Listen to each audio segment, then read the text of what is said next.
Kaugnay na balita mga kabrigada, ang pamilya Alvarado hindi naniniwalang walang foul play sa pagkamatay ng OFW.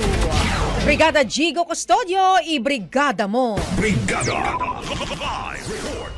Hindi kumbinsido ang pamilya ng OFW na si Jenny Alvarado na suffocation ang dahilan ng kanyang pagkamatay. January 2, nang masawi ang Pinay sa Kuwait kasama ang dalawang kasamahan mula sa Nepal. Kwento ng anak ni Jenny na si Angel, imposibleng walang foul play sa pagkamatay ng kanyang ina dahil nang makita nila ang bangkay ng Nepali na kasamang namatay ni Jenny ay may mga pasapasa ito sa katawan. Kasi po yung Nepali po, ang dami niya pong pasa, pati po yung paanan niya May sugat. bakas po ng lubid. May sugat din po. Opo. Tsaka yung kuko niya. leeg niya po parang sinakal ng lubid na bakas po.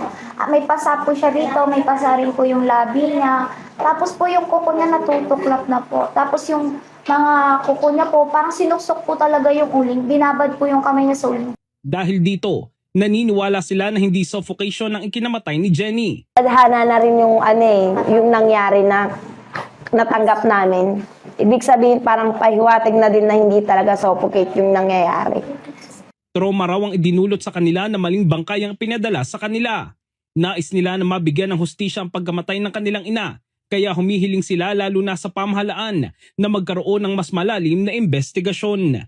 In the heart of changing lives, ito si Brigada Jigo Custodio ng 105.1 Brigada News of Manila, The Music News Authority.